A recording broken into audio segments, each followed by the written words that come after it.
also watching the latest developments tonight on a shooting in Buffalo that has claimed the life of a teenager and left 3 other teens wounded. We brought you this as breaking news tonight on News 4 at 5 and 6. And tonight, neighbors are asking why this violence erupted. This happened in Buffalo's Kensington Bailey neighborhood along the Oakmont Avenue overpass. We do have team coverage tonight of the shooting. We begin with News 4's Rachel Kingston, who's live with new details from Buffalo Police Headquarters. Rachel?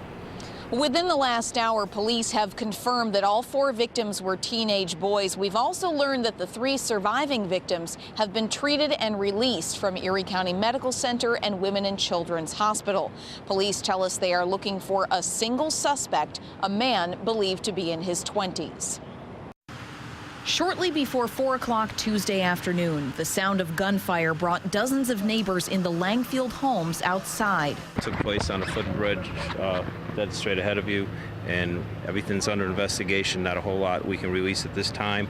On a pedestrian bridge that crosses over the Kensington Expressway, one victim lay dead. Neighbors went scurrying into their homes to take cover from severe thunderstorms, but never came back out. A troubling sign to the Western New York peacemakers. National Night Out was a success over here, one of the largest one in the city of Buffalo. And as you can see, no one is out. And I'm just wondering, where are the people?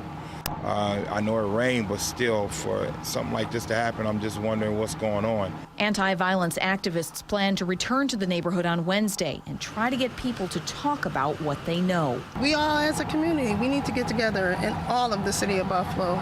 We need to be more active, stop hiding behind the curtains, come out and say enough is enough. We have to stop this. If you came out for National Night, you need to be out here again. Walking and knocking on doors to see what's going on, because somebody's in this neighborhood with a gun and they don't care about what's going on. Now, there are some people in the community who are talking about this shooting. My colleague Joe Malillo spoke with members of the community, neighborhood activists, people who live in that area a little bit earlier today. For that part of the story, we'll send it over to him. Joe? Yes, thank you, Rachel. The people I talked to were obviously very shocked by the violence. They talked about what they can do to help stop this from happening again. Very saddened and stunned. It saddened me. It hurted my heart.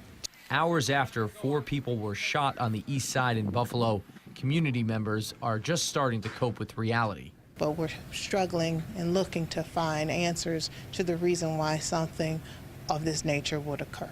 Reverend Al Wilson from Martha Mitchell Community Center says he knows the victims.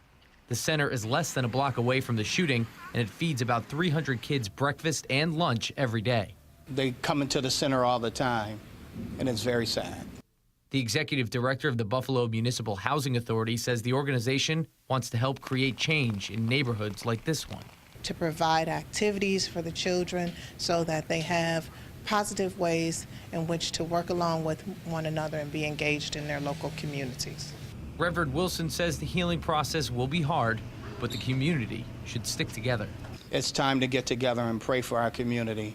It's time for us to open up our doors and our hearts that we can do something to actually transform lives. Now, the Martha Mitchell Center will have some grief counseling available. Crisis services will also be available. Their number is 834-3131. Joe Malillo, News 4 at 11.